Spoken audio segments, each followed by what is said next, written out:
Welcome to Everyone Loves Guitar, where we get to sit down and talk with interesting professional guitar players and related music industry experts. If you love playing guitar, stick around. You're in the right place. Hi, this is Craig. Just want to let you know you can now advertise here on Everyone Loves Guitar podcast. For more information, go to everyonelovesguitar.com/advertise. That's everyonelovesguitar.com/advertise. Hey everybody, this is Craig Garber from Everyone Loves Guitar, and we're with a really special guest today, a great guitar player and he's a triple threat, a talented songwriter, and a really got a beautiful voice and just a super talented artist. We're with Mike Aiken.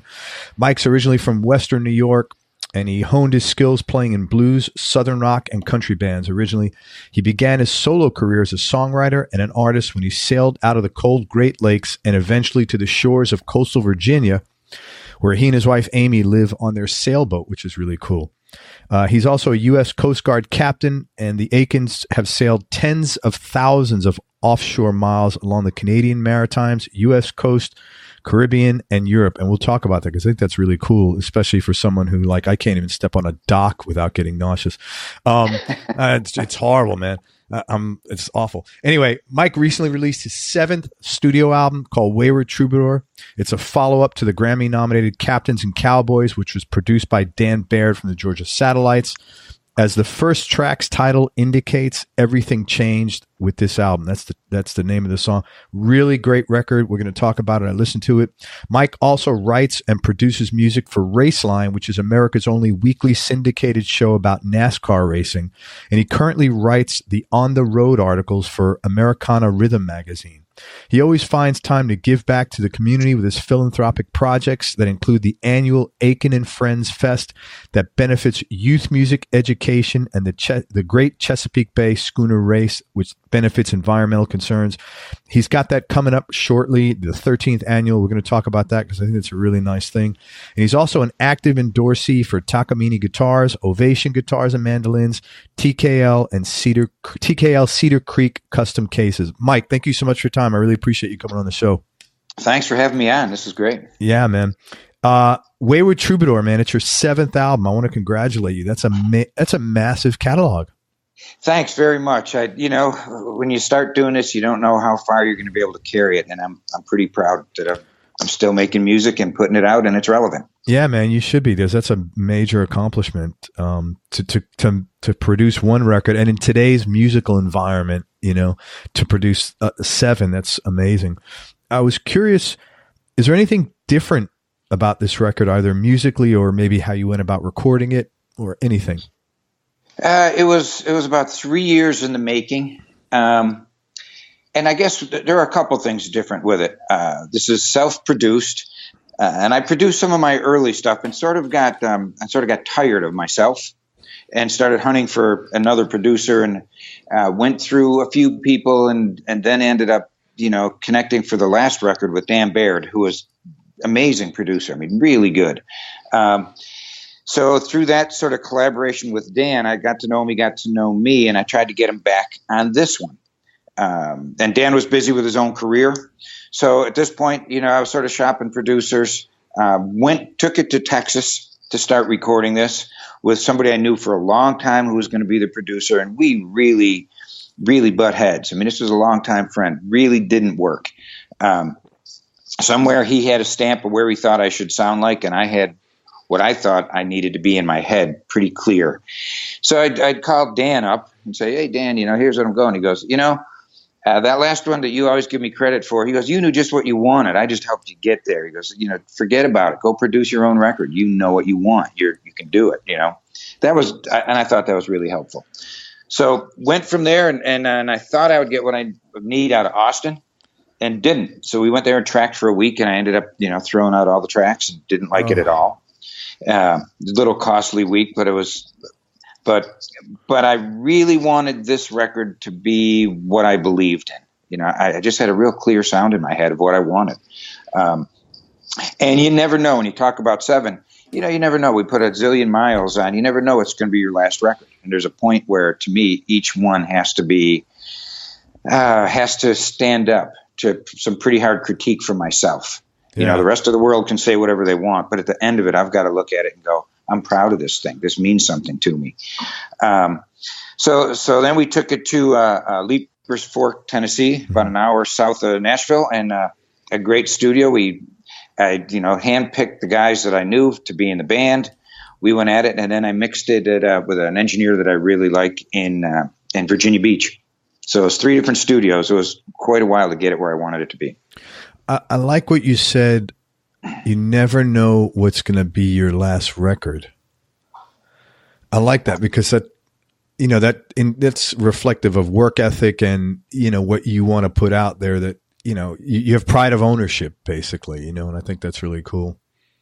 And I'd been down the road enough, and most of my music business runs out of Nashville. And certainly, I'm happy with all of them, but there are certainly ones when I was first coming in where, you're a little intimidated by the machine and thinking that some of these other cats who are great players know better than you do. You sort of learn and find your way. And by the time the last record, and this one especially, I knew what I wanted, so it just had to stick to your guns and get it.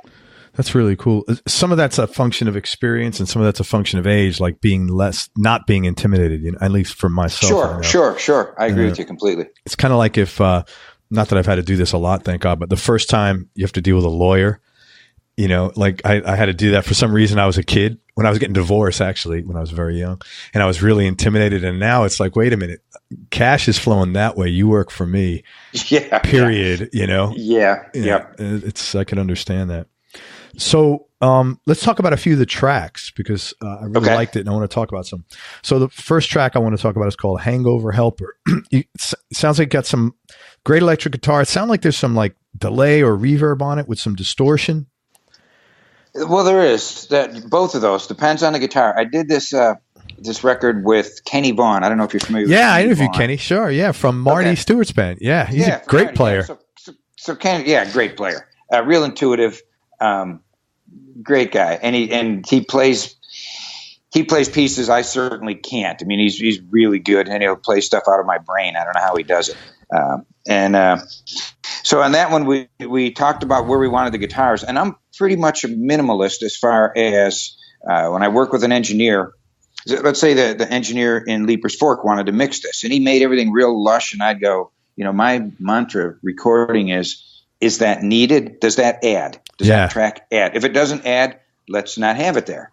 If it comes down to that, what makes the song is one tambourine. Well, let's do that song. Yeah. So I'm a real minimalist that way, and I could work with Kenny along those lines well, and we divide up the guitar parts. So on that particular song, I was doing all the slide work on a great slide on that song. And Kenny was doing everything else guitar wise, so we just talk about where we want the song to go. And Kenny's a tone master, so he'd come in with a great reverb, old.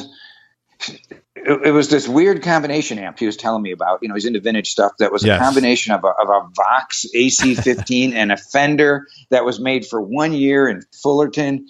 He'd come in with this stuff. He's a gearhead, man. He is, but you'd get, the sound was great. Yeah, that's really cool.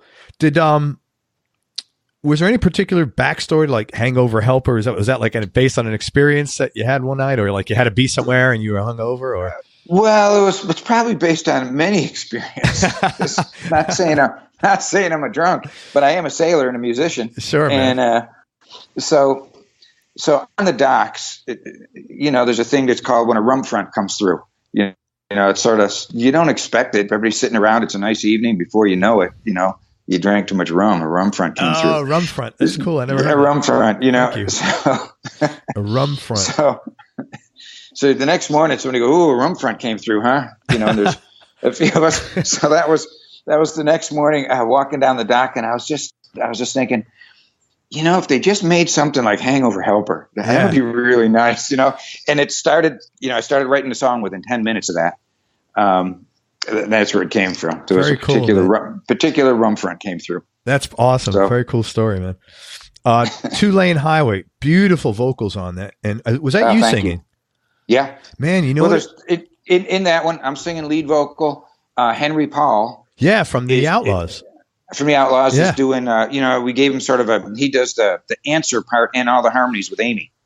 Very cool. So the two of them did that. That was like it was funny, a dream. I mean, I used to play Southern rock, and Henry Paul was like, ooh, Henry Paul, for me forever. And I'd listened to that voice for so long. And my agent introduced us, Nashville. We went out to breakfast one morning. And Henry was just like the nicest guy. And then we started talking about writing. Henry goes, man, I'd like to sit down and write with you. You want to write? I said, man, I'd love to. So it ended up, went down. He's in Atlanta these days. Went down to his studio in Atlanta and spent the weekend at his house.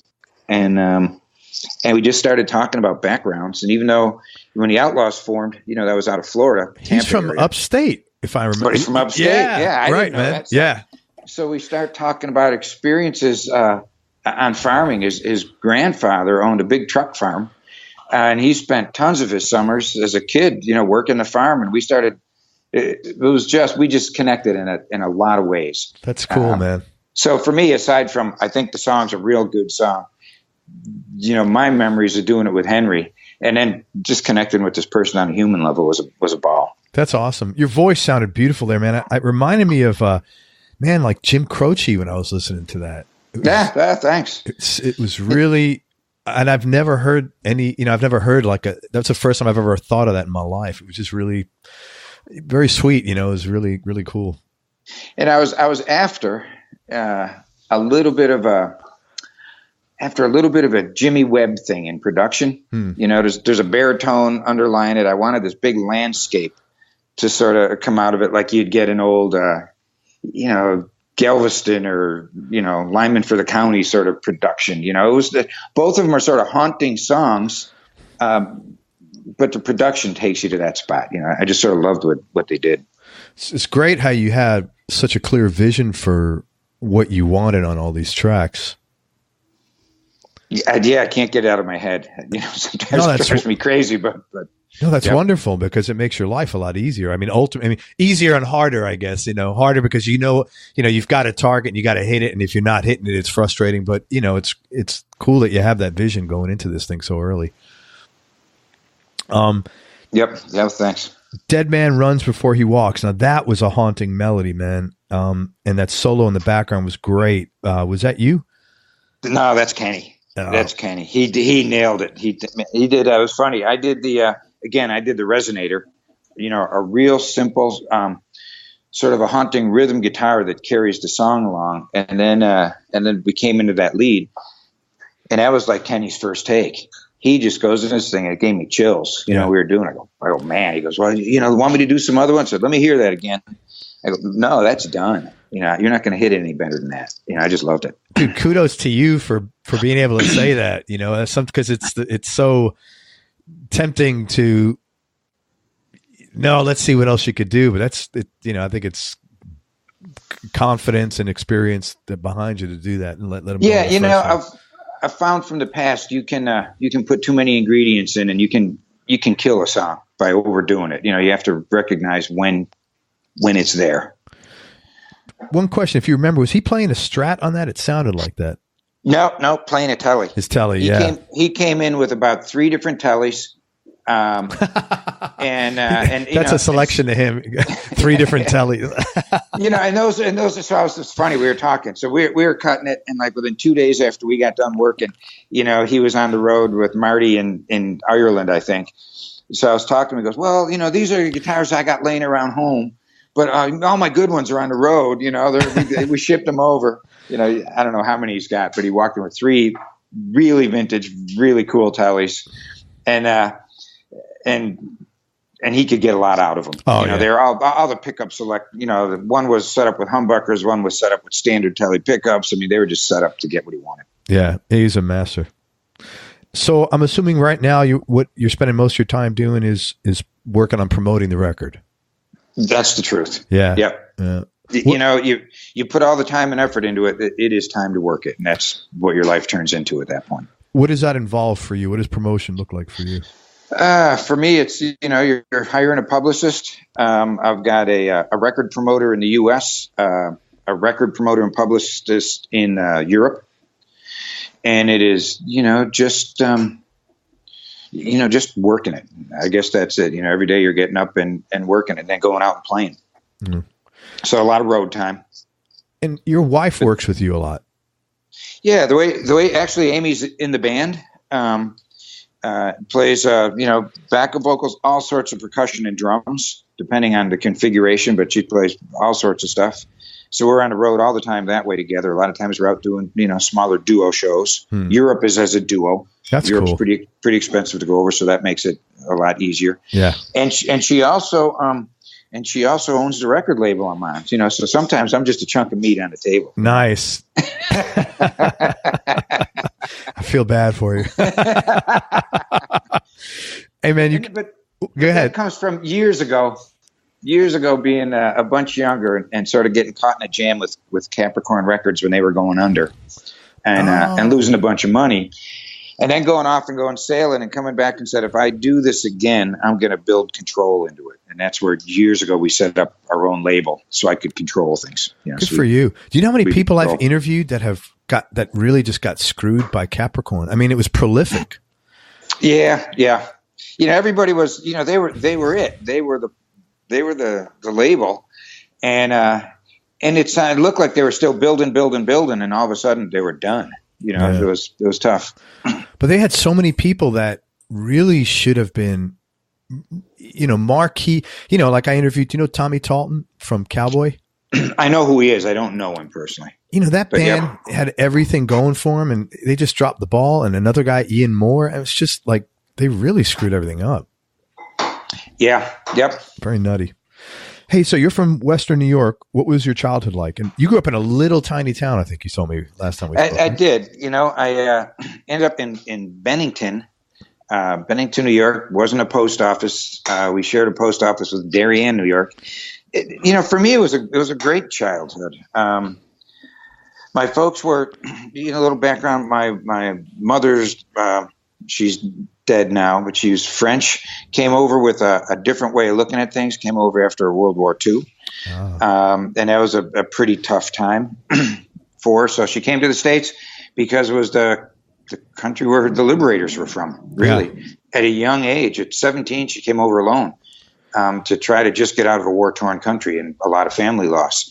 My dad was from Canada and came down, was in the States. So they met, and they were really just blue-collar, hard-working folks. And we moved around a lot. My dad would buy a house that was really let go, move the family into it. So I've got one brother, and we'd all work on it. I mean, you're working, excuse me, working all the time as a child of my father. If you could pick up a paintbrush, you were doing something. Yeah. And so we moved around, and, I think by the time I was in third grade, I was in 7 school systems, but just within that area. Yeah.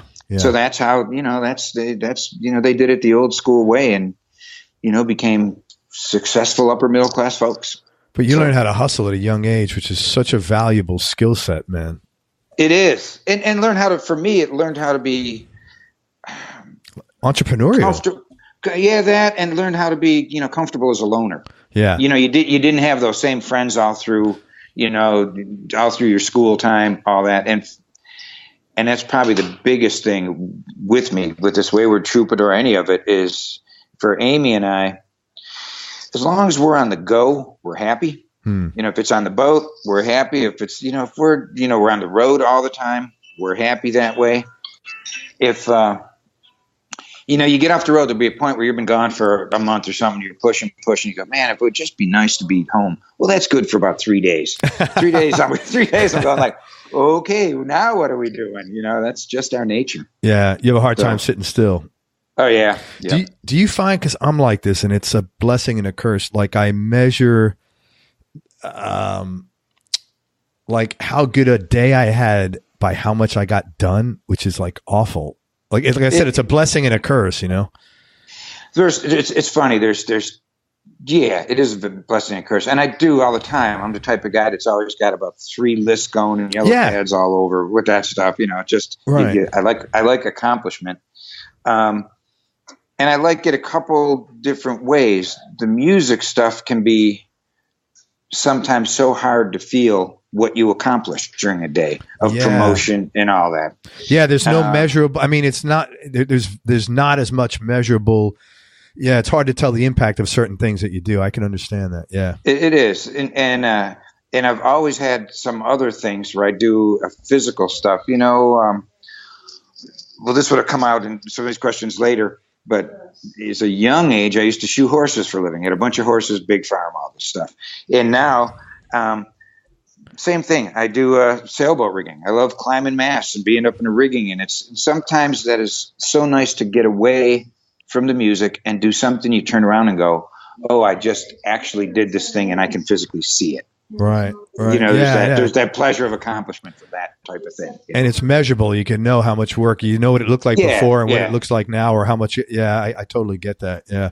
It's funny. So for me, when I relax, I go play music and I don't care about anything. Once I do that, the clock is just off and it's just, cause I'm not a professional. So I don't, that is my hobby. With you guys, it's hard because your hobby is your vocation. Right. Yeah, which makes it tough. Man, I give your mom credit, 17 coming over here. Yep, she was tough. Yeah, what an awesome woman. That's real. My wife was like that. She's from the UK, and of course it wasn't coming over here after the war, but she came over here when she was like, I think in her early 20s. I think that's a ballsy move. I don't know if you could do that nowadays. Of course they wouldn't.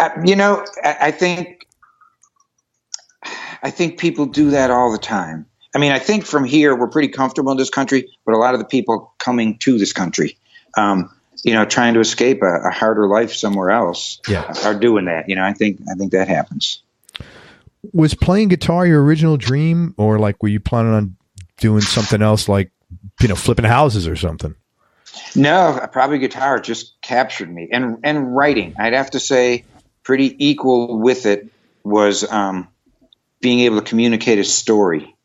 Was so the first person that turned me onto it was, I was probably in second grade, and it was a little elementary school, and a teacher, actually her name was Mrs. Huff. I don't know why I remember that, but I do. And she would, after school, she'd bring in about 10 ukuleles and say, does anybody want to learn how to play this? And she'd offer these free, and you'd sit around, and as soon as I realized that you could play a few chords and there was a story to tell. So she was doing all these old folk songs and this stuff. That's what sold it for me. I mean, I took violin lessons. I took keyboard lessons. That keyboard's a good thing to know, but it didn't really resonate with me the same way as having a small instrument you could take with you and tell a story. Do you consider yourself more a songwriter who plays guitar? Like the guitar is the means to your end? Oh, or does it vacillate? Really tough. It vacillates. I mean, in a younger day, when I was just part of a band, I was a lead player for years, and I loved just trying to get your chops up. So I liked being a good player. I like constantly working on it. But I guess the songwriter part, that you can really touch somebody's heart a little bit differently, and get. And maybe ease somebody's pain, or ease somebody's life a little bit for 3 minutes. I really like being able to do that. That's awesome. So, I have a very long-winded question here. I'm going to try to summarize it. Last time we spoke, you told me a story about something that you wound up quitting a band and you thought it would destroy your career, but ultimately it led you to having a much stronger and more fulfilling career. And it reminded me afterwards, I have this expression, you can't connect the dots moving forward. And shit happens all the time, and we don't know. Like, a lot of times we think it's, oh my God, it's the end of the world. And it turns out to be, wow, that was a cool thing because it opened the door for this or that. So if you're okay, man, I'd love you to tell that story. It was a really cool thing. Well, sure. So there was a time when we were putting together, just a real quick backstory. Yeah, take your time. The same, I bought this boat in Florida, sort of down on its luck, but bought this boat to sail to Europe alone, and that was my plan. In the same week I bought the boat, I met Amy. Wow. And her plan was to hike the Continental Divide.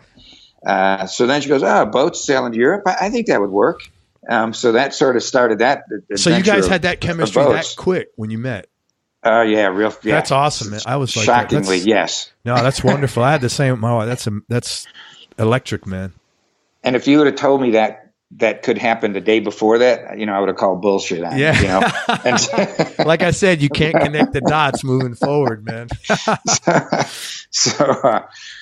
So that happened. And then I was, as we're working on this boat, and you don't just take something like sailing the North Atlantic lightly. And we were going up to the Canadian Maritimes, a lot of ice, and you don't take it lightly.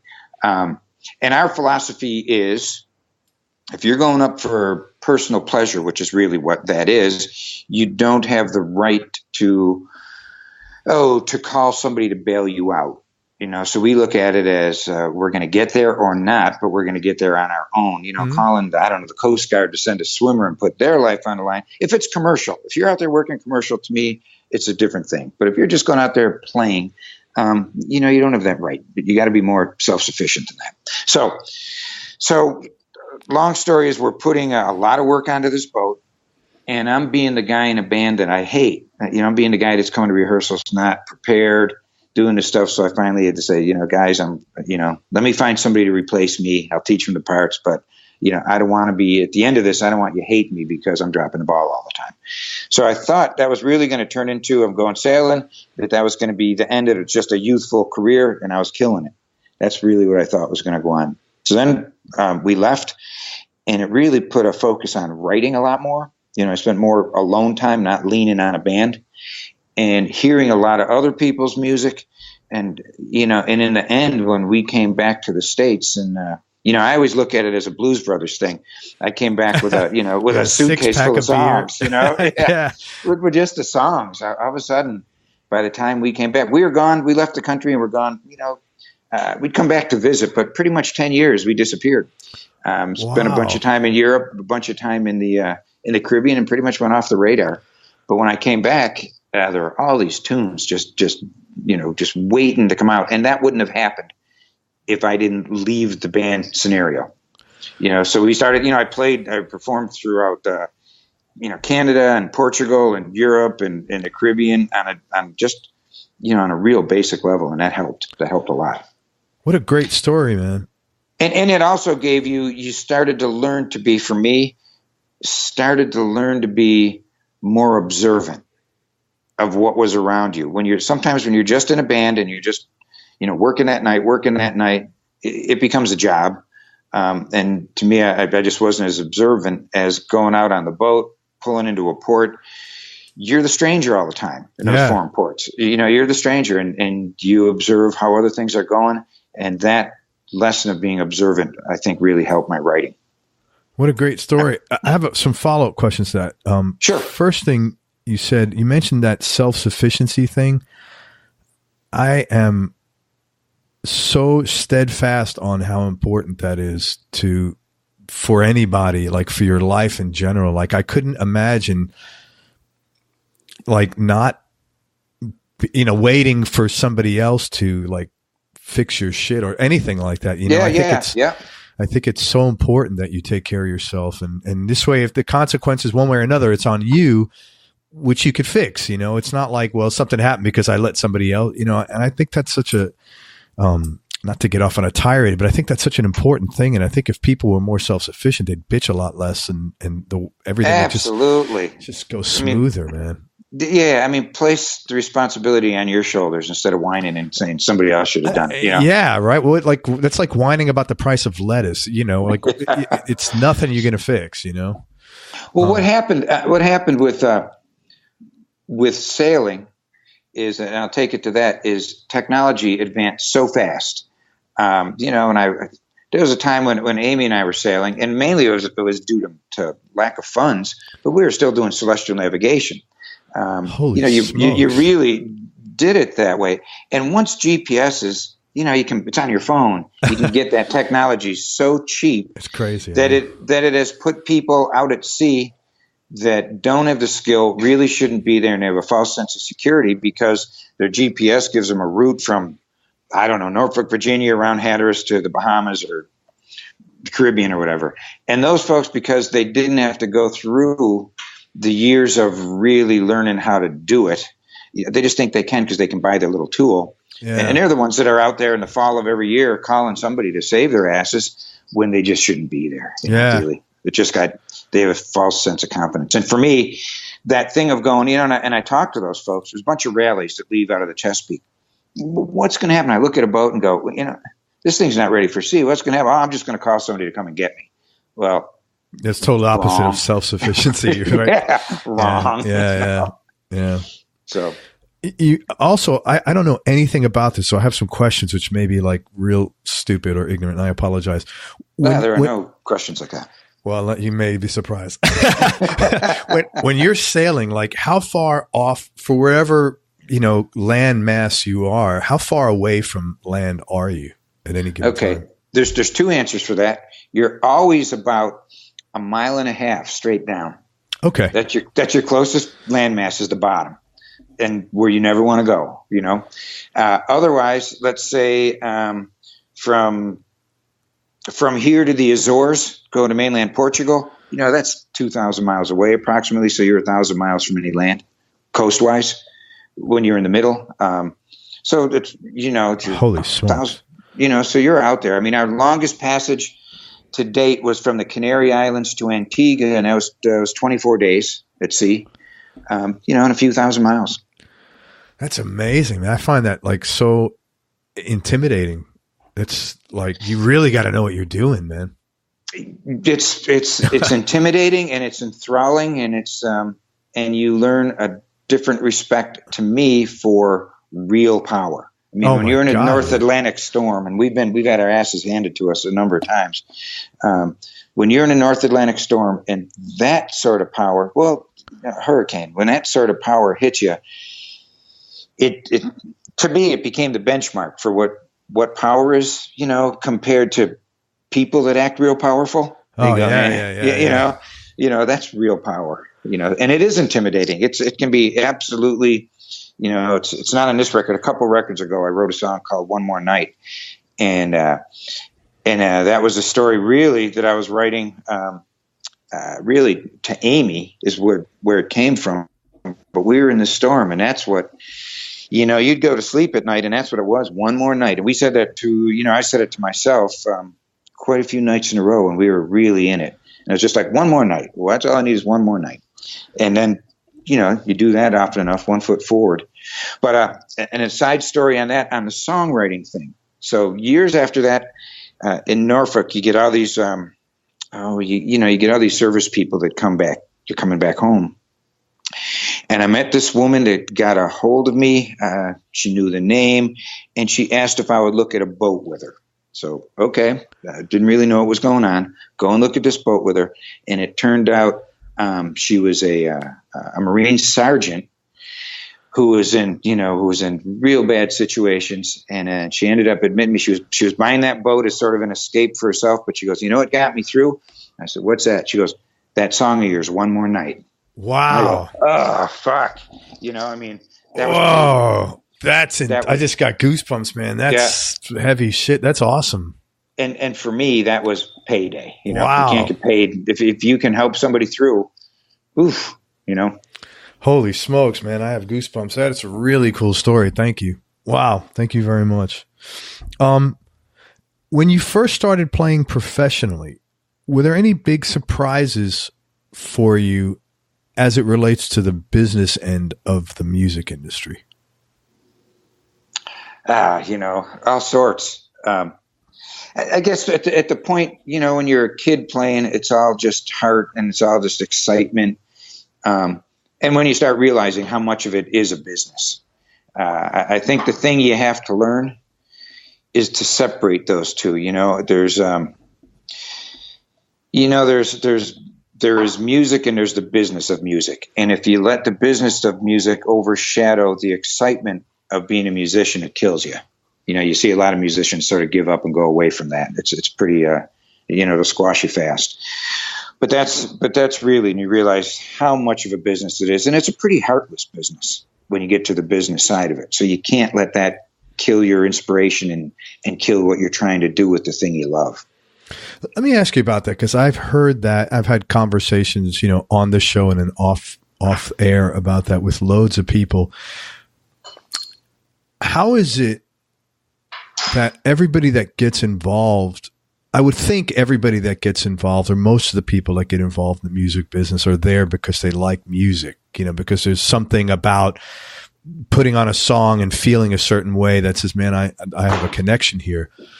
Now, in theory, most of the people that have that motivation, you'd think are like pretty good people, but that's not the way it works. And I've heard that pretty consistently. How do you think like that happens? Like, all the rats get in and turn it into a rat race. I think it's an opportunist situation. I think people come in because they love the music. Like let's say Nashville is just primed for that. You have to be so careful in Nashville, especially when you're coming in new. I mean, it's just a feeding frenzy. And you have people that love the music, but maybe don't have a music skill, but still, really love the music. And they want to be in it, and they find a niche to pay their mortgage with and stay in the music industry. And they look around and say, which direction is the music flowing and the money flowing, and sort of get in it. It's just tough. And I don't think it comes from a lack of the love of music. It comes from trying to find a spot if they don't have the skill to make the music. Yeah. To stay in it. And then you have people that are, that just have been in it a long time. They get hardcore to it. It can be a real hustle, that's for sure. Yeah, and like I said, I hear that pretty consistently from all ends and all ages and all types of musicians. So it's unfortunate. Well, what are some of the bigger obstacles you've had to overcome throughout this journey, either personally or music related or business related? Well, we talked about the Capricorn thing. So there's been some business ones that way, financially realizing, one was, and we sort of knew it going in, but you don't know till you're really in it. How does music get played on the radio? And a lot of people think, oh, I make a good record and I put it out there and they're going to play it. Well, that's not how it goes, So there was, we were just sort of referencing it. There was some of those where you learn those lessons and you have to step back and go, am I going to let that kill my creativity? And you can't. For me, I can't. I see a lot of people along the roadside, not literally the roadside, but along the way that just it kills them. It kills their creativity. They become, everything's about the money about it. For me, the money has, you got to make money, but the money has not ever been the biggest focus of it. That might not be the smartest thing on my part, but for me, the music's always been a thing. So that's pretty consistent. Like I think among 99.99% of musicians out there, I at least that unless I've been super fortunate, because that's, it's just not congruent to be up on stage doing what you do, making somebody feel something and you becoming vulnerable and expressing thoughts you have and thinking about money at the same. It's like, it's a very incongruent thing.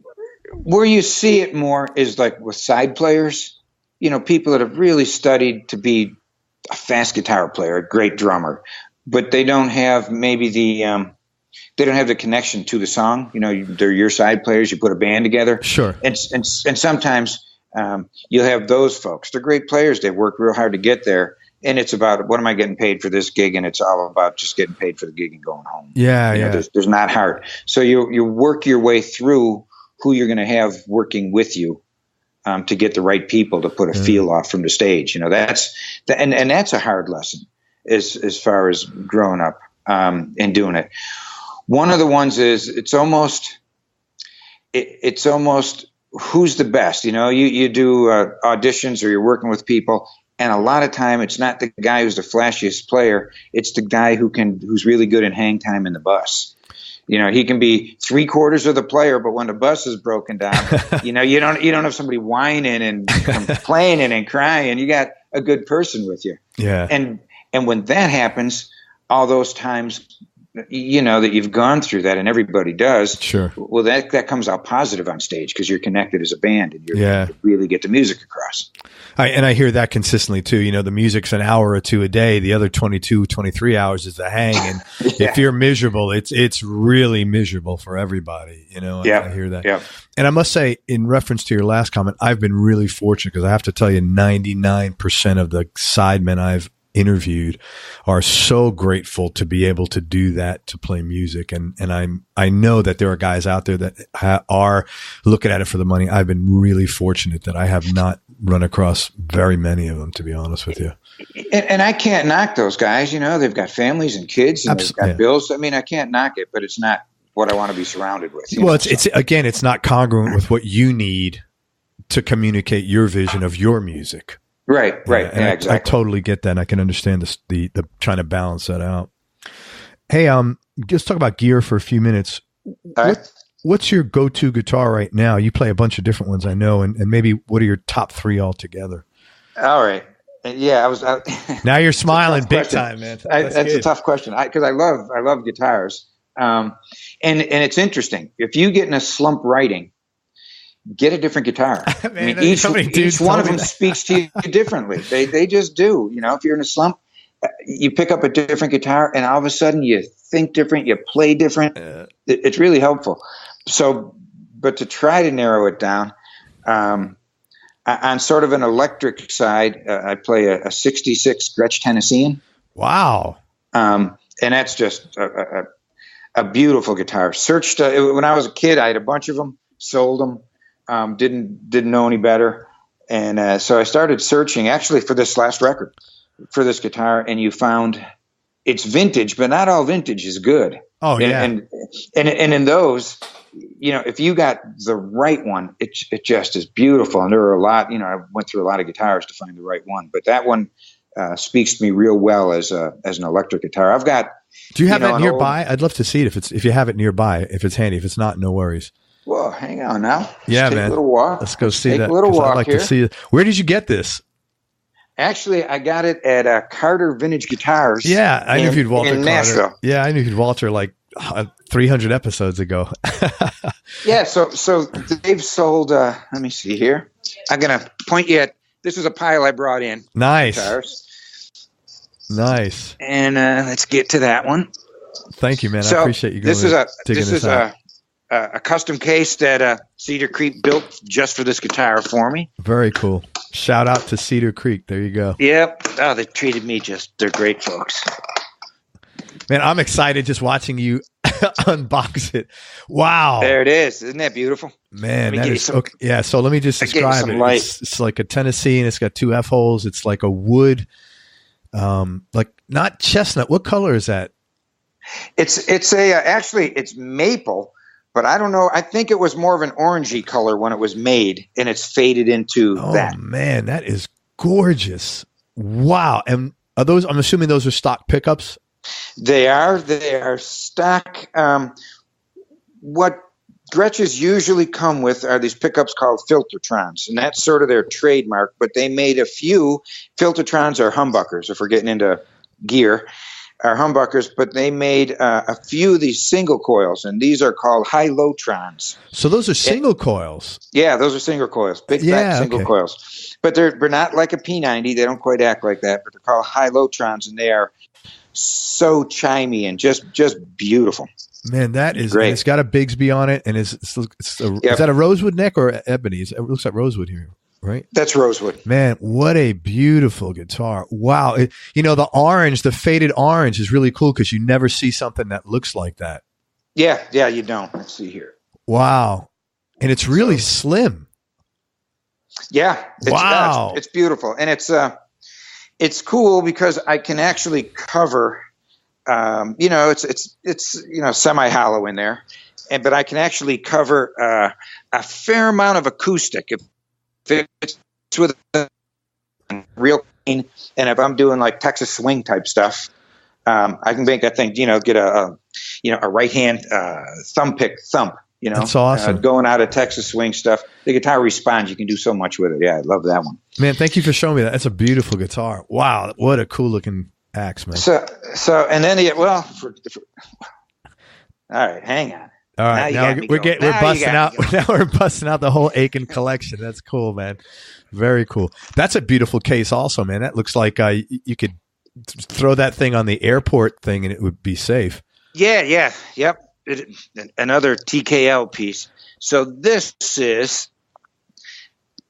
I do a lot of open tuning stuff, but that's a pretty weird piece. Wow, what is that? It's a National. Hang on. So, and that one's with me every night also. It's a National Electric. What year is that? It's like mid-90s, I think. I think it was something like maybe 92, 94, something like that. And it's just, National builds some funky guitars. Yeah. It's got all switches all over the place, man. Is that like a P90? That's a P90. And then there's a Highlander Pizio. If you're familiar with resonators, that's called a biscuit under there. Yeah. That's floating in the resonator pan. So there's two. And all this thing has, really, you have volume for the bridge, for the neck pickup. Right. Volume for the bridge, and a master volume. There's no tone controls on this thing at all. All you got is volumes, and then pickup selectors. And the knobs are really weird. They're what do they call those? Not those, like chicken head. Yeah, chicken heads. You don't usually see that on a guitar. No. Wow, that's a really cool looking piece, and it's like it looks like mint green, or it's just worn. The pick guard there, or the neck guard. It looks like even. Yeah, it was sort of I think it was sort of creamy, and it's sort of gotten this weird, greenish thing happening with it. It looks great, man. Wow. That's just for me, it really suits my style. I'll just sit this one down somewhere. When you're on the boat, do you take these guitars? No.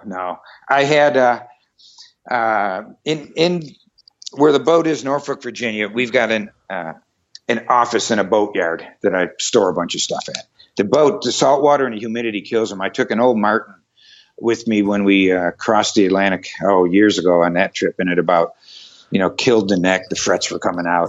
It just killed it. I had it brought back, but yeah. So I'll keep a guitar on the boat all the time, but you can't keep your good stuff there. Just like some cheapo acoustic thing that you can plunk out, write songs. Yeah, well, it's not.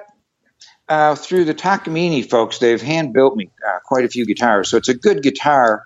And sort of Takamine's thing is build guitars that can really build a good guitar that can withstand a lot. So I've got one of theirs on. That's great, man. Those are beautiful guitars. So what would be your number 3? Number 3 would be a Takamine. I don't even have that one with me, but I've got a hand built OM style Takamine acoustic.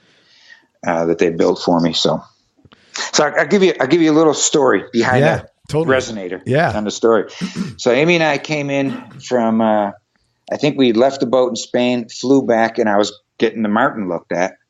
And we go to this luthier, the shop that I knew in Rochester, New York, called Stutzman's, and that resonator's hanging on the wall. And we were broke. I wouldn't even look at it. I knew this guy really well. And so I went in to see if I could get this Martin fixed. So, I just wouldn't even look at it. So I'm in the back in the shop part, and Amy walks in with that guitar in her hand. She goes, "Did you see this?" I said, "Yeah, I saw it, but man, I can't. I didn't even want to touch it, because if I touch it, I want it." She goes, "You should own this thing." She puts it in my hand, and needless to say, I walked out with it. So that's awesome, man. You know what, man? I can. Not to take this is about you, but my wife is the same way, and I can't tell you how. When you have somebody supporting you like that, it's a different. It's like I know you feel the same way, because I've talked to you about this a little bit. Man, you just feel like the luckiest dude on earth. Yeah, that's for sure. Yep. And that just like gets you through a lot of shit to have somebody support. No, it does, man, and it's like a real. And I know you don't take that for granted, No, you can't. No. Yeah, that's for sure. No, that would be like a sin to take like that for granted. That's that's a once in a lifetime. Yeah. Thing, man. That's really cool. What a great story, man. That's very cool. Thank you, man. Anybody who's influenced your playing that people might be surprised to hear? For me, I've listened to so many different types. And again, it goes, I love playing slide. So of course I listened to all the Dwayne Allman stuff, did that. And they influenced it to a point of technique and style. But one of the big ones is Taj Mahal. Taj Mahal to me, is a fantastic player. I like playing roots country, and he's done so much of that. He brings in that, African Caribbean thing that way before people thought it was a hip thing to do. Taj was doing that. He's just a gracious guy. I don't know if you've ever been around Taj. He's just no, I haven't. He's in Nashville there. Have you played with him? No, I haven't. I've met him in L.A., and we talked. And actually, we talked about sailing. He's a big-time sailor, too. That's funny. So we didn't talk about music or guitars at all. We talked about sailing. That's cool. And but he's a big influence on the way of the honesty he approaches it with. So that was one. If of three, it would probably be that's really a tough one. Doc Watson. Oh yeah. Just because he's Doc Watson and his finger picking comes across, and I think another one who's a big influence of guitar, and most people wouldn't think it, would be John Prine. Because John Prine, he's not trying to be out there as a flashy guy. No. But John Prine, his right hand, his guitar playing helps him to get those songs out. I think he's a brilliant player. But he's not trying to be the side guy flashy. But you listen to something that Prine does, and you're taken in by the song, and then you go, what's the method he's delivering this through? And it's that sounding so simplistic, but spot on to deliver that lyric. Can you give me a song of his that I should listen to? Because I want to check some of his stuff out. He's got a bunch. He's got a new record out, but like on the old stuff. Let me think of one that I think really works. Old People. Old People. A song called Old People. I'll check that out. Thank you. And you listen to that finger picking, and then it doesn't take you long before you forget he's playing guitar. You're wrapped up in the song. But I look at that and go, how is he getting that to work? Not just the lyrics. How's he making that work? And he's been, to me, influential as a guitar player that way. Great, thank you. Not just from flash and speed of notes or bending technique or any of that. That's not you. You're not that. How he does it. You're not that guy. You're a melody guy. Right. You write to serve the song. Your fills and everything serves the music that you wrote it for. You're not a guitar guy. People aren't listening to your music to hear all the riffs. I'm not saying that, you know what I'm saying? They're wonderful, but that's not why people listen to you. You're delivering a certain message and a heart and soul and a melody and in the way you're putting it together that makes people feel good. And it's got nothing to do with the guitar playing. You listen to, let's say, old blues guys. There's Gary Moore out of England, who was like super flash player. I mean, great, amazing technique. Yeah. And I'd listen to that and go, and then you'd listen to like Freddie King. Oh. And Freddie King would play one note. Yeah, that guy's such and rip your, and tear your heart out. Where Gary Moore would 1,000 would have gone by in that time, and I always gravitated to Freddie King. I go, how's he do that with 3 notes? Somehow that's what drew me. His attack was phenomenal because he had the finger picks. He had the metal thumb pick, I think, or the metal thumb pick and the metal index finger, and that he was brutal. I mean. I feel the same. Of all the old blues guys, he's my guy simply for his tone that he got. And you can't get that unless you're unless you're him. Of course. Yeah. So who would be your third? You said Doc Watson, John Prine. And Taj Mahal. And Taj Mahal. Great. Players that really, I think, really influenced me. I mean, and I've listened to like all of them and you take in everybody's stuff, but a lot, it was approach to a song, probably as what I'd study in the guitar is approach to a song of all of them. And I'm going to ask you this because since we're close in age, I know you've bought records. Do you remember the first record you bought? Oh, first record. Or the first record someone bought for you, perhaps? Probably the first record that I went and bought after was probably Allman Brothers Live at the Fillmore. Oh, what a record. That's a great baptism record. You know, you got to, wow. And you go, oh my God, you know? Yeah, that's a great record. Have you ever checked out, you know, when they released the CD of the whole concert? It was, no, I have not. Now, I'll be honest with you. The stuff they captured on the record, that was the best songs, but there's just, they expanded the fidelity of it a little bit, which was really nice. But I mean, what a record, man. What an incredible album. That album, I've had so many guys I've interviewed say, my guitar teacher told me, you learn live, go listen to Live at the Fillmore and start learning that and you'll know how to play guitar. Yeah. Desert Island Discs, Mike, if you had to pick three, no particular order, and just for today, you know, what would be the first knee-jerk reaction to three things that come to mind? All right. I don't know if you ever heard a band called Great Big Sea. No, I have not. Great Big Sea is out of land, and I think they're. Hey, say that again. First time I saw, you broke up a bit. Great Big Sea and Alasha. Oh, they're out of Newfoundland. St. John's, Newfoundland is where the band's from.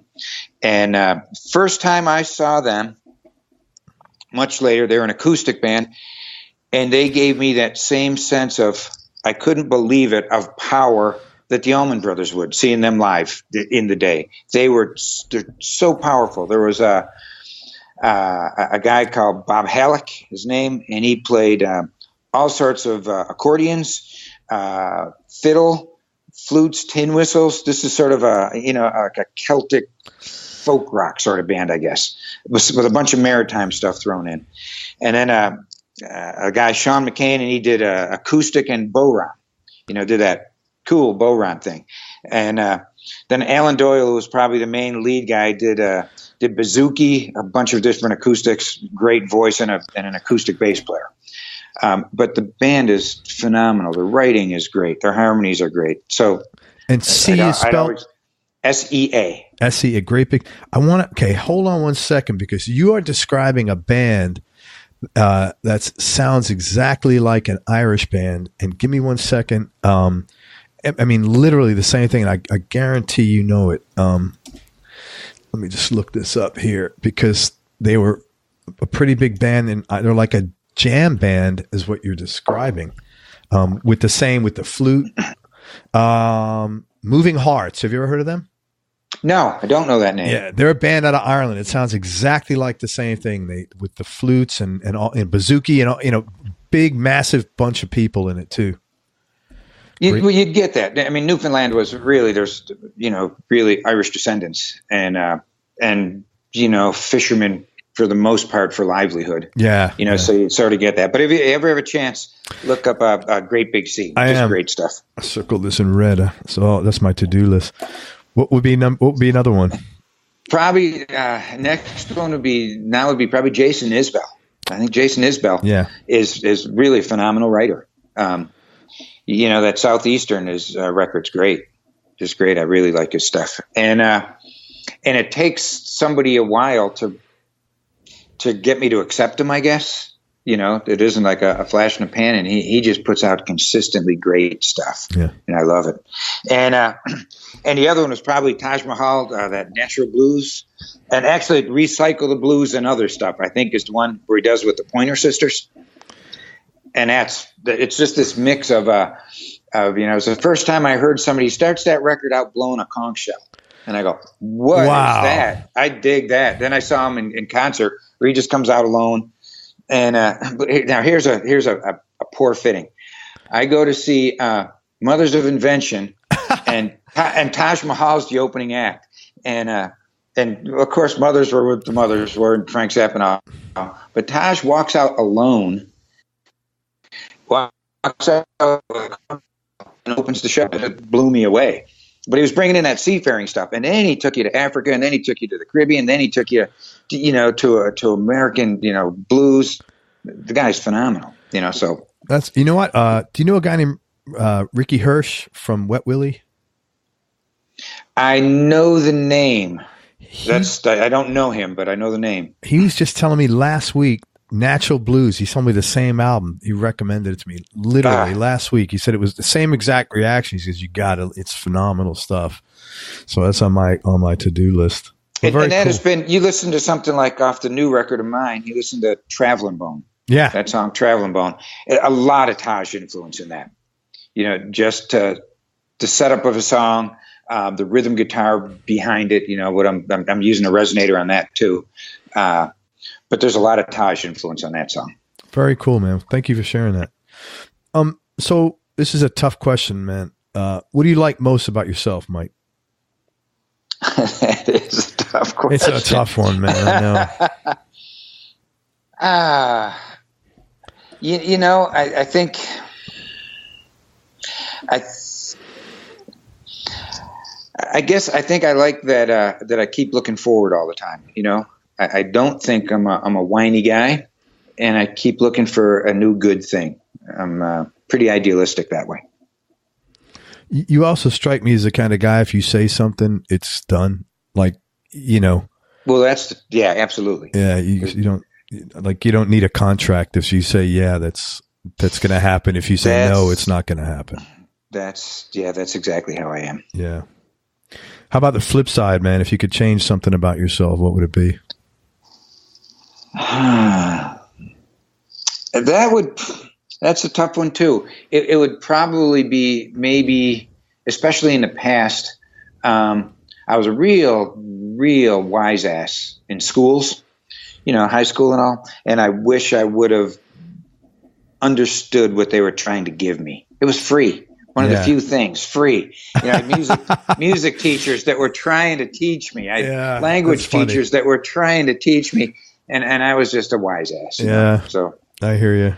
Well, that's pretty impressive that the thing that you'd want to change about yourself was something like when you were 17, which like who doesn't have a laundry list of stuff that they wouldn't want to change about themselves when they were a teenager, that's and that would have changed so much other things, there would have been Yeah. Well, thank you. Something or someone you miss from your childhood? I think if it's something, I guess it's an innocence, which I try to maintain, but that feeling that everything is obtainable, everything is ready there for you, Right. So I try hard to maintain that it's a beautiful world and most of it's beautiful people, and you just have to open up to that. Yeah. And you have to work at that. You can't just blindly, have that attitude. You really have to work. I find, for me anyway, you got to work at that, and you got to make that a priority, and you got to consciously, again, just for me, I always have to say, look at the benefits of behaving and thinking like that, because it's work. I'll tell you too, this goes into, that sort of the hero thing, but another story, it's attitude. You have to realize when you're starting to change and stop it. But so my dad viewed life as, I will not trust somebody till they proves to me that they can be trusted. Yeah. Okay. That was his view. There was a guy that it goes into this heroes thing. Captain Lane Briggs, we spent a lot of time with, and I can go into that more, but Captain Lane, we spent a lot of sailing time with Lane. And I remember sitting in Captain Lane's wheelhouse, and this guy was amazing. And he told me his philosophy was he would trust everybody till they proved he couldn't. Yeah. Just 180 degrees different than how my dad looked at it. And Captain Lane, we spent probably the last 2 years of his life. Amy and I spent a lot of time with him. And he was at a point of reflection and looking at it. And I said, well, how'd that work out for you, Cap? And he goes, man, if I could put that on a scale of the people that took advantage of me compared to the people that gave back because I treated them that way, he goes, the scales would be tipped so much to the good. That's great. So that was one. He would, he consciously looked at how he wanted to be with people and the life he wanted to lead around them, Well, too, as you get older, you want to be open to trusting people, but you also get red flags of, okay, I've got a reason not to deal with this person, so let me pass. But if you have no reason, you go and like, why not give somebody a shot? I always try to do that. Like, I always figure, and not from an arrogant way, but I will trust you until you're proven not. But I also look at it, you've got a lot better, you're a lot smarter in doing the right thing by me, because you have a good ally in me, so if you want to blow that's totally cool, man. It's your prerogative, but once it's done, we're done. I hit that like emotional delete key. We're over, I'll never, like, I don't fight with people. I don't get confrontational because I don't want the stress, but I'll have my own emotional, like, fuck you, and then we're done. You're done. Yeah. Right. I understand completely. I just don't want the stress. Tell me something about yourself people would either be surprised to hear or might find a little odd. The one where people usually that never expected there was a time in my life where I was making my living shoeing horses. You said that. But most people go, you used to shoot horses? No, I didn't shoot horses. And you got paid for it? Yeah, really. So there are a lot of those. And again, it goes back to I never shied away from hard work or trying to learn from something, Yeah. So I had horses. I never wanted to be the guy that wanted a 2-week vacation.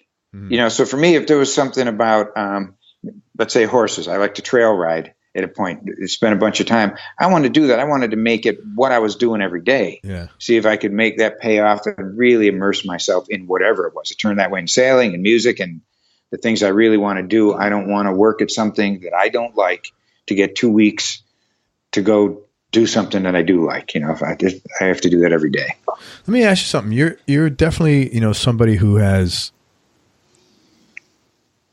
paid a price to do things you like. And I don't necessarily paid a bad price. I mean, put the time and work in, and haven't been afraid, like you haven't been afraid of the hard work, like you said. Where did that come from? That, hey, I want to do what I like. And that's what's, that's a life philosophy, I think. Probably, I'd have to say that probably came from my folks, who, my mother was a real, sort of a combination. She was a real up person, but she was really wary from what she went through as a kid.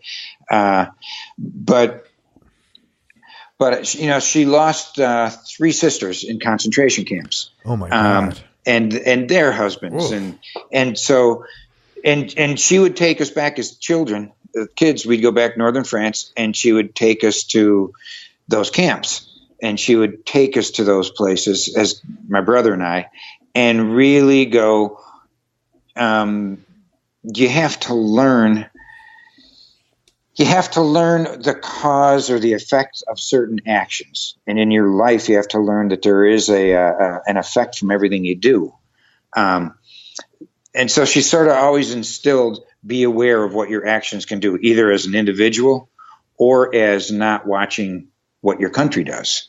She was a real believer in that. And I think she just instilled this really view in us early of, everything's not, lollipops and ice cream cones, but it can be, and you can choose to do it, but you have to be real careful on your decisions.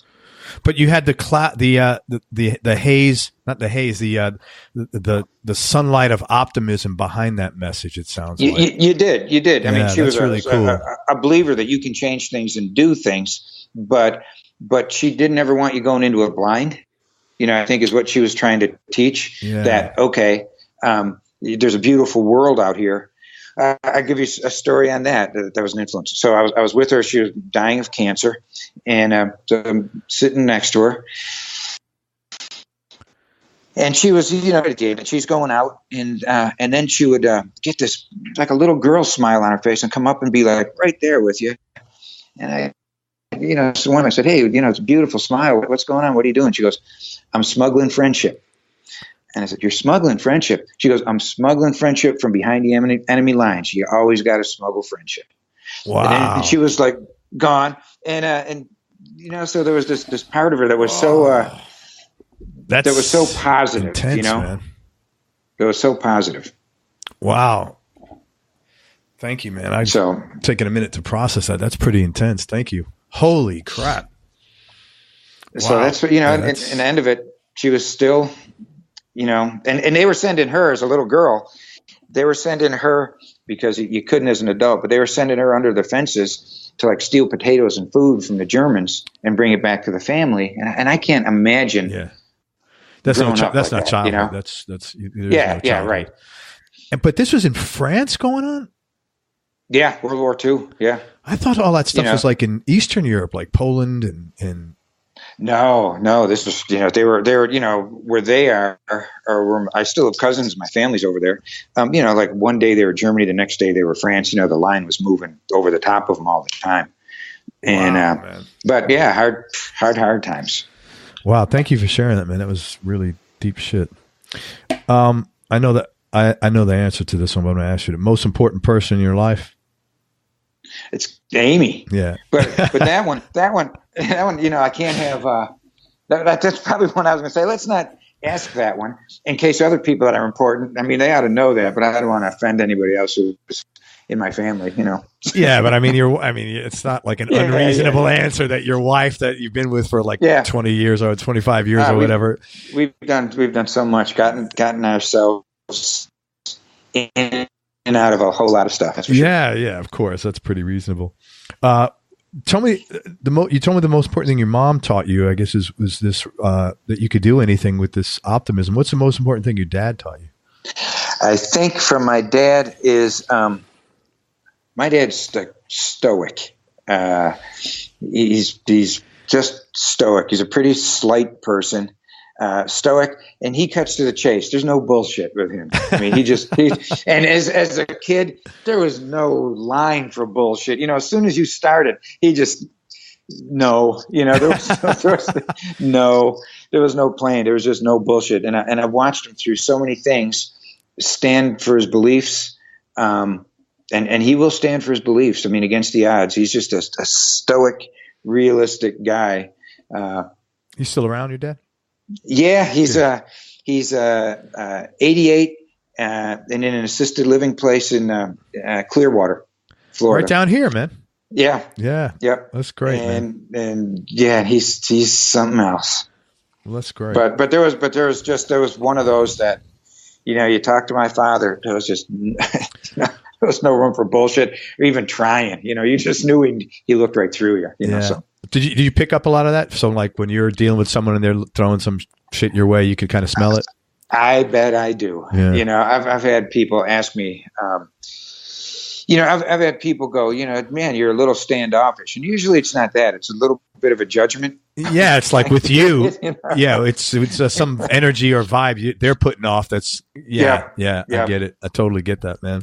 But I'm not good with let's take it. Oh, you can take it to music or the barroom sailor. You have people that haven't done anything to sit at the bar and talk about it all. I don't have much time for that. No, I hear you. I know I don't have time for that. It's those are that and in today's day and age, unfortunately, with the internet, there's more of that than ever before. Everybody's an expert, guitar player, marketing and they're sitting there, they're living in their mom's. The basement of their mom's house on a couch, and they're like their opinions are like I'm the same. I don't pay attention to much of that shit. That's funny. What are you proudest of, musically and personally? I think musically, probably the proudest. Just that I did not let it beat me down. The business side of it. It's just. I just love it. I love about anything about it. How you can, there was the story with that Marine. There was a song from the Captains and Cowboys record called "Your Memory Wins," and that song is about. Really, it was about watching my dad. My mom and dad were married 65 years, wow. And my mom died, and she was the one who really did everything. I mean. My dad's never turned on a computer. She paid all the bills. She was that person in their relationship. And so we really we really watched. Set out to write in sort of an old country crying your beer song, and ended up writing a song that was much closer. During the time of writing that song, my mom passed, so watching my dad with it. So I told basically this little story before I performed it somewhere and on the stage, and came off of that set and had this guy, I don't know how old he was, maybe in his 60s, who came up to me and out of nowhere, just gives me a big hug, and he said, my wife died 6 months ago, and this is the first time I've had somebody who understood. And I go, man, thanks. And again, not meaning to be an egotist, but those are my proudest moments as a musician, when you can touch somebody, and this guy walked out and it was like a breakthrough. He goes, man, he goes, I've been trying to get over this. That song just like somebody understands. And it sort of seemed to lift him a little bit, at least for that 3.5 minutes. But I think it was at least that evening, and wow. And that's what I'm proud of. That type of thing is what I'm probably the proudest of. And I'm going to say my this music career to people listening is Mike has shared a bunch of stories of this is like the third or fourth story you shared. And I'm sure if we sat here for another hour, it'd be another 3 or 4 more about stuff you're doing, moving people. So please, listen to Mike's stuff, because if you want to feel something, he's a guy that can take you on a nice journey, and I think you'll benefit. Best money you ever spent on something, Mike? Best money I ever spent on something. That Tennessean's pretty sweet. Yeah, I was thinking that. Yeah, I was thinking that or your boat. Yeah, the boat for sure. Yeah, best money I ever spent. That could be any number of things, but a good guitar. Yeah. A good guitar, because it gives you so much back if you're a songwriter. Yeah.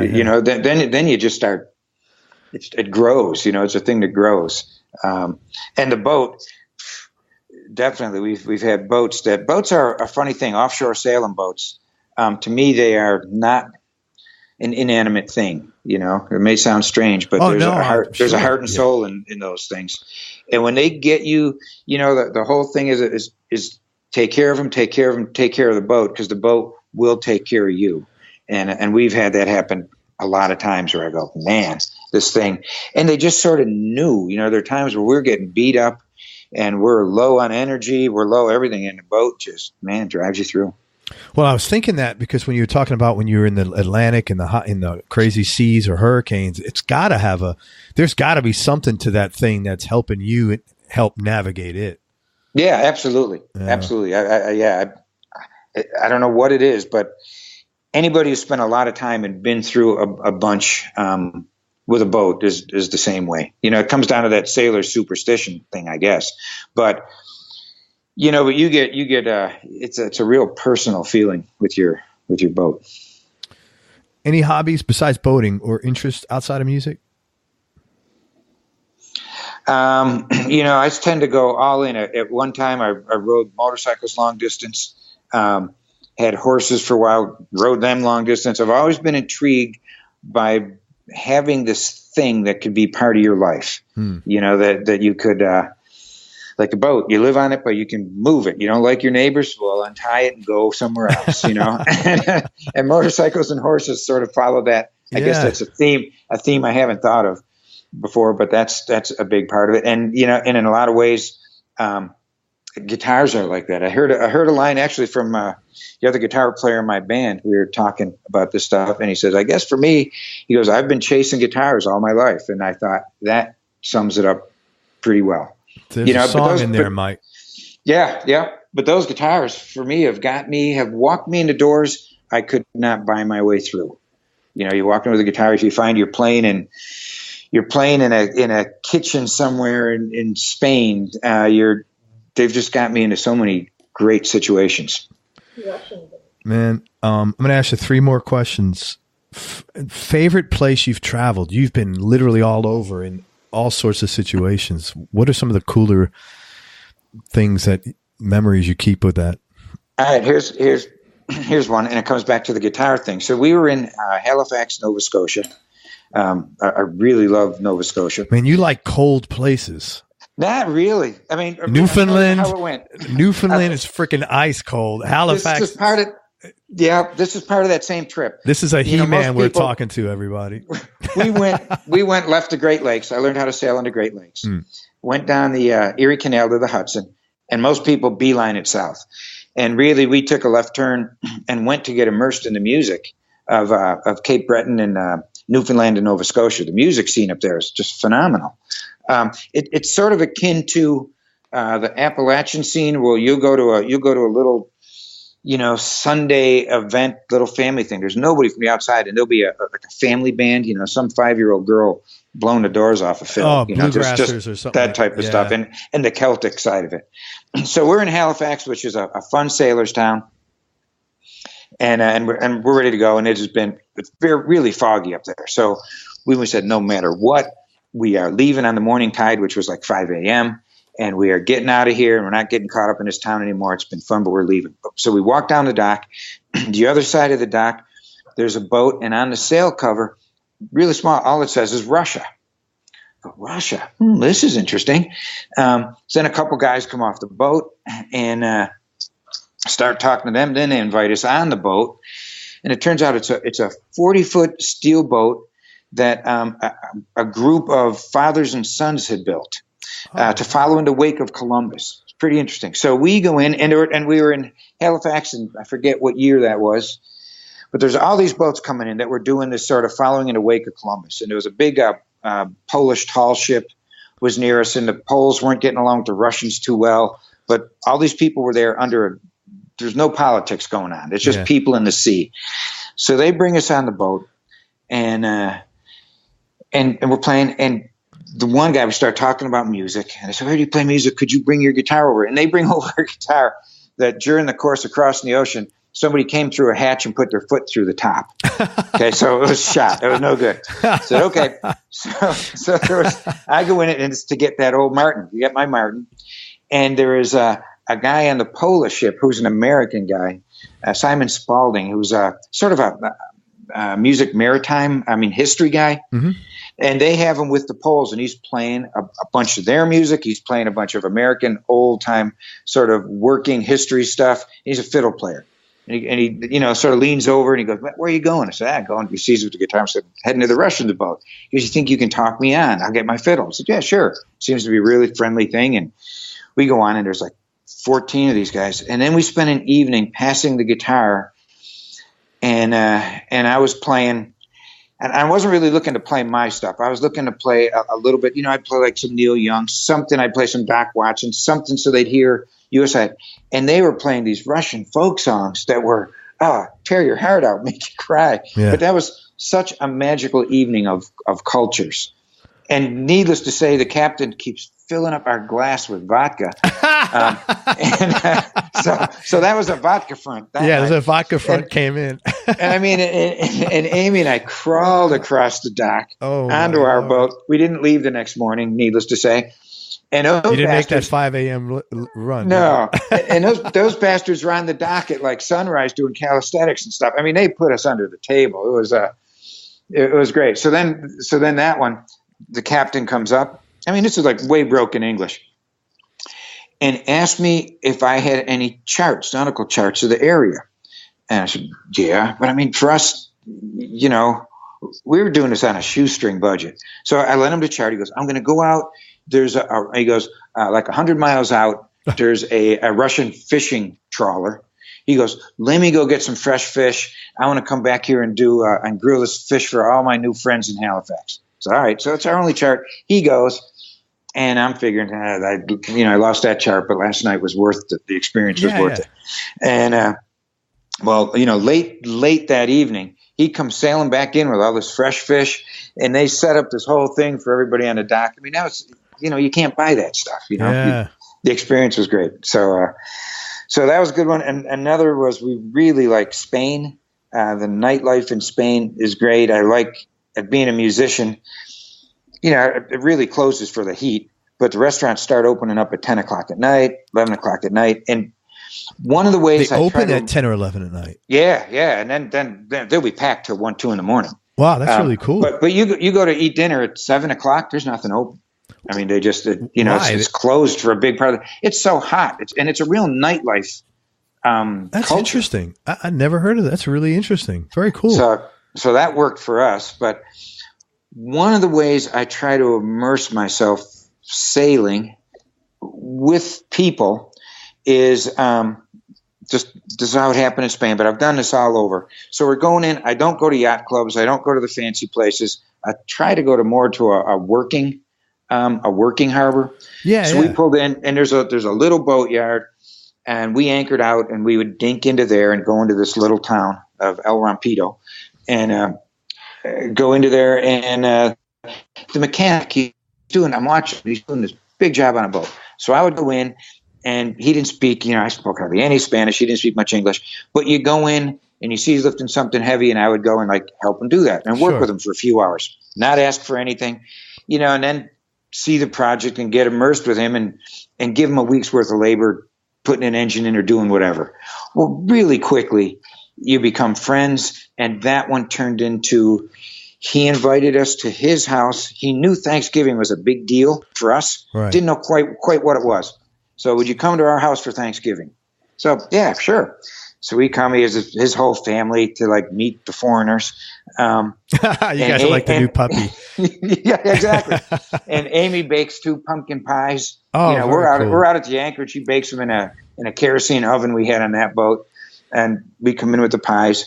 But we're sitting around, and everybody's got whatever they're using for a translator, their phone or a book or whatever. And he goes, "Okay, Thanksgiving. Thanksgiving is, let me think. Thanksgiving is Indians and fireworks." No, it's like a mix. And you're on the right track. Keep going. Do a little more research. And those type things. So wherever I go, I bring in a guitar, play some songs, and then you find somebody else plays a little bit. It's just, those cultural things are beautiful. And to me, that refreshes me on that positiveness of life. Yeah. Walking into those, so you go, man, people are people everywhere. Is that like the common thing, like when you're docking, where there is this instant, hey, I'm here, you're here, let's hang out, let's learn about each other? Is that pretty common?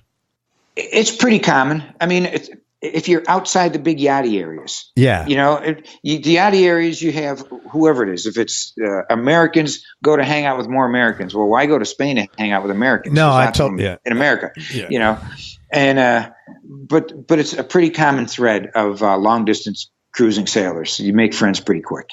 Yeah, I always wherever I go, I like to go to where are the locals eating. Yeah, because I'm not. Yeah, I want to find that out, because I don't want to go to the tourist spots, because it's just going to be a fake thing, overpriced. I want to find out what do the locals eat, what do the locals drink, what do they like to do, and just mingle. I think that's a lot more of it's just a better experience, Yeah, it's a real experience. Yeah, you don't want to go drive or fly or sail somewhere and then you do something. You can go to Orlando in Disney World, and it's like going to France in Disney World, and this is what it's like in Paris. No, this is a fucking tourist shop, man.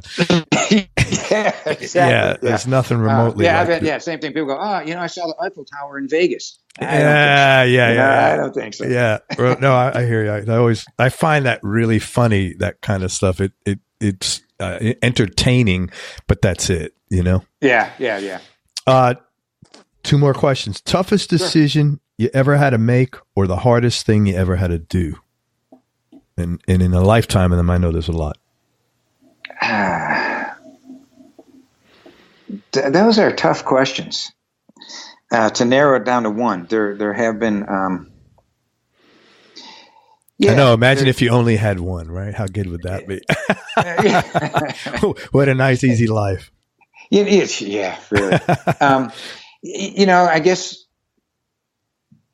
I think for me, it comes down and it covers a few different things. It is the decision that, I'll steal the phrase from Tom Petty, the decision on a number of things that I won't back down from it. When you are leaving shore for the next month crossing an ocean, there's a point where you're going, if I don't make it to the other side, am I being fair to the rest of my family? Am I being fair to fans? Am I being fair to Amy? Am I doing this? And somewhere you go, I'm going to gain so much from this, and this is a personal challenge that I want to do. And you dig down and you go, yes, this is what I'm going to do. A decision of believing in yourself with music. There's been a lot. This new record has been, walking out of that studio in Austin and paying for that for a week, and the producer, because, hey, I hired him, but to go, no, you guys don't have a clue what I'm trying to get across, and I'm going to pay it because I don't like not paying if I say I'm going to pay. Yeah. And walking out and going, whoa, that was a losing proposition. But not really. Yeah, I learned from that one. I learned, okay, I'm done looking for producers. I can make this record exactly how I want it. I just have to believe that. That's the decision I have to make. Those are the ones where you really got to, you really sort of got to look inside yourself and say, yes, I can, or I can't, and believe that. And, and I give you credit because I think a big portion of being able to make those hard decisions goes back to something we talked about earlier, is willingness to take responsibility for yourself and the outcome. Yeah, exactly. Because if you can't do that, you really can't do those other things. It's like literally impossible. Right. Yeah. Right. So I give you credit, man. Last question, and I really appreciate everything, man. I really enjoyed this. What's been the biggest change in your personality over the last 10 years, and how much of this change has been deliberate and how much is just a part of aging?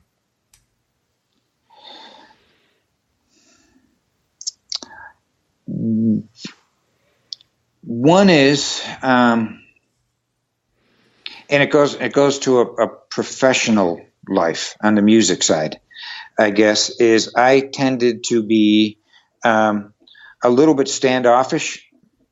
Really came from the country, liked it that way. We moved from, having a ton of acres with nobody around to being on a boat where you could be 1,000 miles from anybody. That's a real part of my nature. Yeah.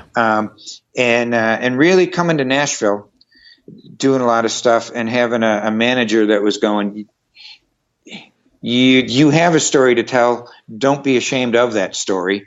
And you need to learn how to just be open quicker with people. And that was a tough one. And how do I get that across on, let's say you're doing performing arts theater type of night. You're doing 2 50-minute sets. Well, somewhere you've got to get a hold of those people within the first 15 minutes, 20 minutes, and let them know you're sincere, and start to give them something, be open to it. So there's been a little bit of learning how to do that. And once that sort of shell opened up, it became much easier, but that was a real conscious effort to do. Congrats. Well, I'll tell you what, you have been open as anybody I could have asked for here. So whatever you're doing is working, man. And on that one, there are two people that I saw that were real influential on that. One is Arlo Guthrie. Sure. I watched him do a show where he's real open. At the end of the show, I mean, he does it to this day.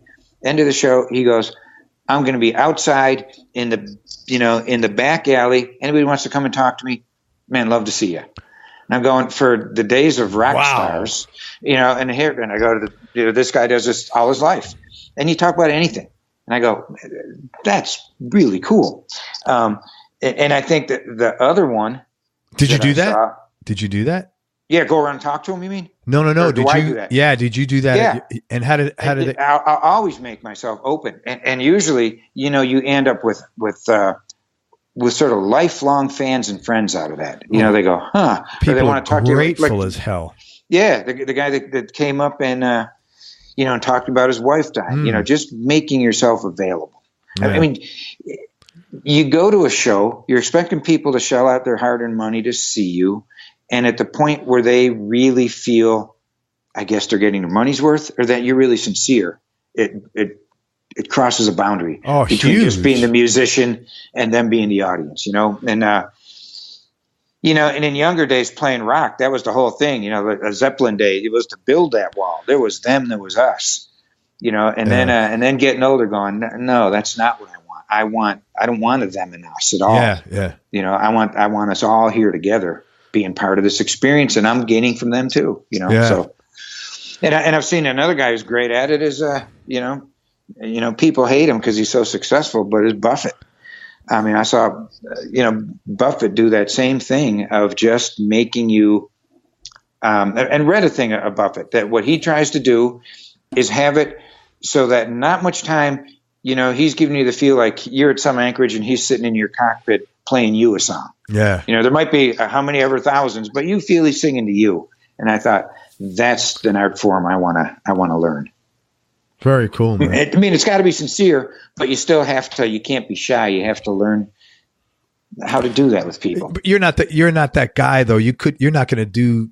You can't be insincere. I mean, I don't know you well, but you're not going to be insincere. That's just not your deal, man. You can't go out there and just like bullshit it and looking at the clock. I mean, that's just not you. So that's not really an issue. You know who's always been like that their whole career, and because I've followed him his whole career, is Warren Haynes. Yeah, right. And man, I remember I've seen them like 5 times. I saw him at the Beacon a couple of times with Mule, with the brothers, and I've seen him a lot of times solo. I went to a show with my older son, Nick. Man, this is 15 years ago maybe. He was down here in Tampa at the Tampa Theater, and we waited outside. And I just couldn't believe it was, they play 3-hour set and they're killing it for 3 hours. It's not he's not phoning it in. No, man, that guy's crushing it. And then he just hangs out and he's patient and he's so grateful. And I was amazed. I couldn't believe it was like the patience of a saint the guy had, and just talk to people and hello and thank you. And he was thanking us, and he's like, it's 1:30 in the morning. To me, that's the mark of a gracious person who's appreciative of where they are and a professional. I mean, you see so many that don't do that, and to me, okay, you're a career musician, and that's sort of it. But then you have the ones like you're talking about. That's more than a profession. I mean, it's who you are. It's what you do. You couldn't do anything else. I do. These songwriters workshops at the Aiken and Friends Fest, and I do workshops all over, and a lot with kids. And you'll have somebody who comes up, hey, I'm going to be a musician I figure if I'm not a star in 3 years, I go, well, let's, Do you laugh at them when they say that? Yeah, I do. It's actually quite funny though. You have to. I go, but if it's the first thing you think of when you get up, and it's the last thing, so I always go, your guitar should be on a stand in your bedroom. So, if it's the last thing you think of, you look at your guitar before you go to sleep and that's all what it is. Well, then let's talk because you're addicted. For me, that I always tell people that one too. I am so thrilled that music and guitars were not, some nasty drug because I've been addicted to this from like the first day, they've gotten me through a whole lot of things that really were weighing heavily on you. Yeah, no, I totally hear you, man. And the flip side of that is what you just a reference about hanging out after the show. The upside to you is, gosh, you're going to have lifelong fans, like you said. I mean, who is not going to want to have every opportunity to see you play in concert, support your music, tell all their friends when you're that cool guy that hangs out and like spent 5 minutes and let the guy hug you and you talked about that moment that you were able to help him share. I mean, that's incredible, man. Man, I want to, you talked about Aiken and Friends. I want to talk, first of all, I can't thank you enough, Mike. You've been so generous with your time and I really genuinely enjoyed talking with you, but I want to tell people where they could find you and how they need to connect with you. First of all, it's Mike Aiken, Aiken.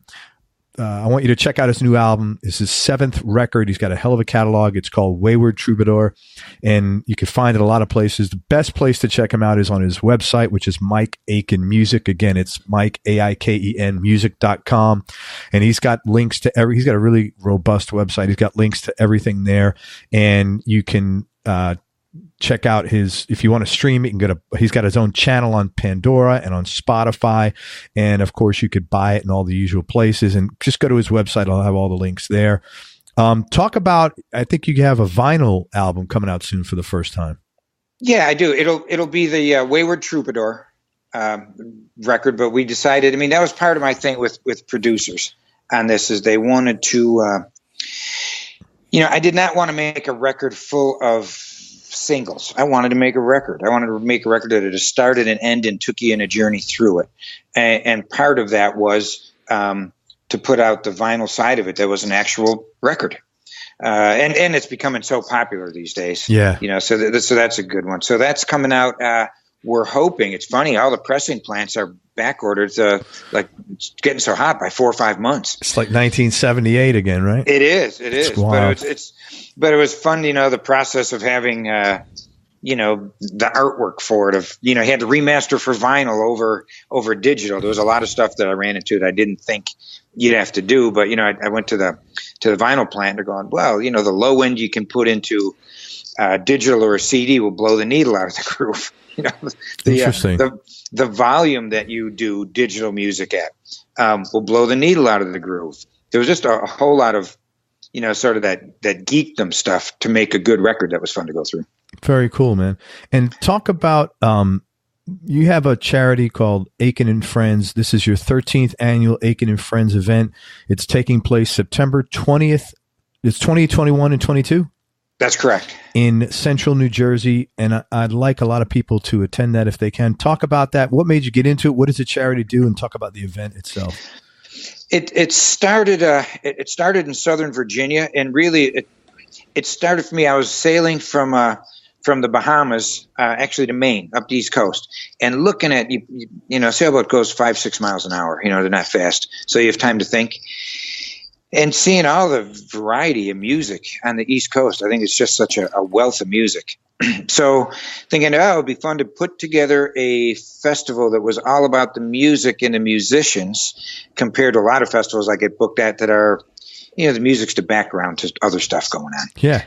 So we came in, it ended up being done. We outran a hurricane on the Chesapeake and found this little town of Smithfield, Virginia. And that's where we started it. And in that, there was a couple that had a not-for-profit thing for youth music education, which really suited me well. So we partnered up, and that sort of started it. That ran there for 12 years. 2 years ago, this community college in Branchburg, New Jersey, I played their theater, and he started talking. He goes, yeah, we could do that. So that worked into, this is the second year up there. And what it is anything that's made on the festival goes to supporting scholarships for the music department in that community college. Wow. So you give 100% of the profits?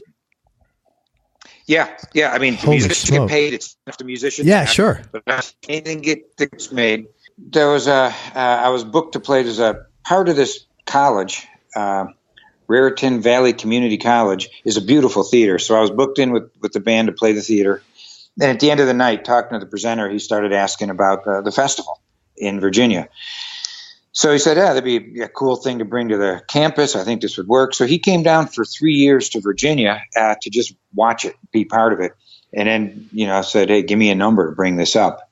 So it's been a good thing. This will be the second year. That's great. Up that way. And the benefit of that one, because he liked the youth music education part, and I really wanted to have in a festival that had my name on it, a way to give back. Music is really sort of kept me focused, in especially in young years. It really kept me from going down roads that wouldn't have been good to go down. Sure. I never wanted to get past a point where anything affected my music adversely. So it just kept me from being in the ditch. It saved your life in a sense. Yeah. So I just think it's a good thing, and I wanted to give back. And when he came up with, well, here's what we can do at the college, is anything we make goes to doing scholarships for the music department. And he goes, there are so many talented people that come through, and once they're accepted, they can't afford it, and they don't come in. So it was a good fit. It's really cool. It was a good fit. Really cool. Yeah, that's something I believe in. And where can people find info about this? Is this on your website? They can go to my website, which is MikeAikenmusic.com, and Aiken is spelled Aiken, or they can go to, it's all spelled out, AikenandFriendsFest.com. And that takes place again September 20th, 21st, and 22nd, which is like a few weeks from today when you're here. Yeah, not far. Yep. That's awesome. And it's the 13th event. So if you believe in, supporting music and you want to support one of the good guys out there, go check it out. And if you're in the central Jersey area, for sure.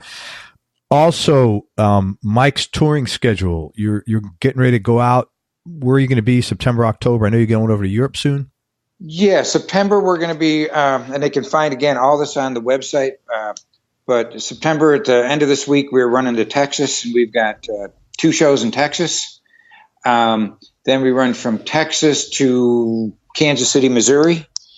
And then out of Kansas City, we run to Atlanta, Georgia.